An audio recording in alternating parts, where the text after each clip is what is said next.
There's not a single narrative about Iraq. There's not a single security story.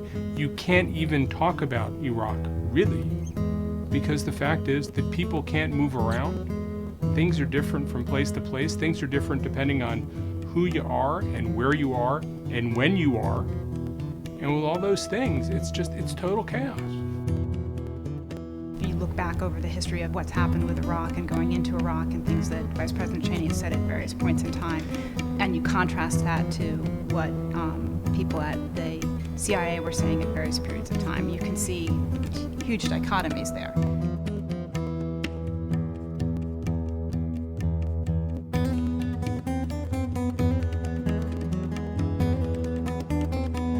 General Petraeus is going to come next week, and he's likely to say that there's been a 75% drop in sectarian violence. Here's the reality. The reality is that sectarian violence is a nice little trick that they've used to essentially try to take a very small subsection of actual violence. Well, I think David Petraeus' report is not David Petraeus' report. It's going to be written by the White House. It's going to be edited by the White House. I think it's a political document, and I don't think you can see it in any other way, and I think that the key to understanding why it's a political document is this debate that we're having now about statistics.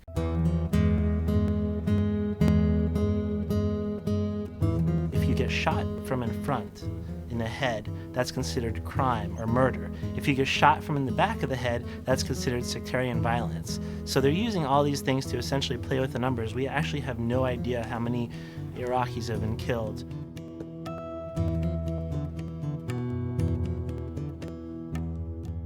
What I look at is not just whether or not deaths or violence or attacks are reduced in the small area in which U.S. forces are concentrated. I look for the broad trends around the country, and I don't think that the evidence is other than that violence has continued or perhaps even grown. As of August 30th, 2007, the Iraqi government had met 3, partially met 4, and did not meet 11 of the 18 benchmarks. Overall, key legislation has not been passed, violence remains high, and it is unclear whether the Iraqi government will spend the $10 billion in reconstruction funds it has allocated. The president has said repeatedly, when the Iraqis stand up, the Americans stand down. Your best judgment is that it's going to take at least 3 to 4 years for the Iraqi army to stand up in a way that all the American troops can stand down. I think that's probably reasonable. It's no magic formula here. The administration looks at the Petraeus report as really their last opportunity to try and convince the American population that, no, there is a potential to salvage the situation there and also to validate the administration's overall strategy. The problem, of course, is the administration's strategy has changed multiple times since the fall of Saddam. When I think of Bush and I think of the Petraeus report, I actually think of it as already having served its purposes from the Bush administration's perspective. And that is, they've kicked the ball down the field. It's bought them time. They don't want to talk about Iraq. They don't want to talk about the problems happening there. So every time new strife happens there, a new attack occurs, more American lives are lost, their default response has been, why don't we just wait for the Petraeus report? When all along they know that they're going to write and shape that report. What it's going to say is, if we keep troops in a given area, a lot of troops in a small area, we can achieve security in that area. Well, duh, of course we can. You know, the United States military, which is costing us $500 billion, ought to be able to do that. That's not the issue. The issue is, why the hell are we there in the first place? This is politics. This is politics, and what's at stake is whether the American people say, well, you know, the administration is on the right course. We'll just let them do what they think needs to be done, and we'll make changes if we need to with the next president. Or whether the American public says, I don't buy it. I've looked at the National Intelligence Estimate, I've looked at the GAO report, I've looked at the government's own reporting, and I just don't have confidence that there's enough here to build on. We have to choose a different way. That's all going to be decided in September and October of this year.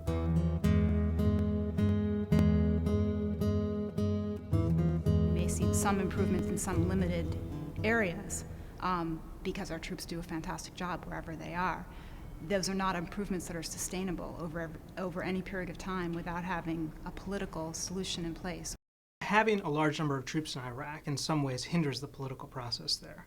the focus isn't on the politicians. What are they doing to solve our problems from an Iraqi perspective?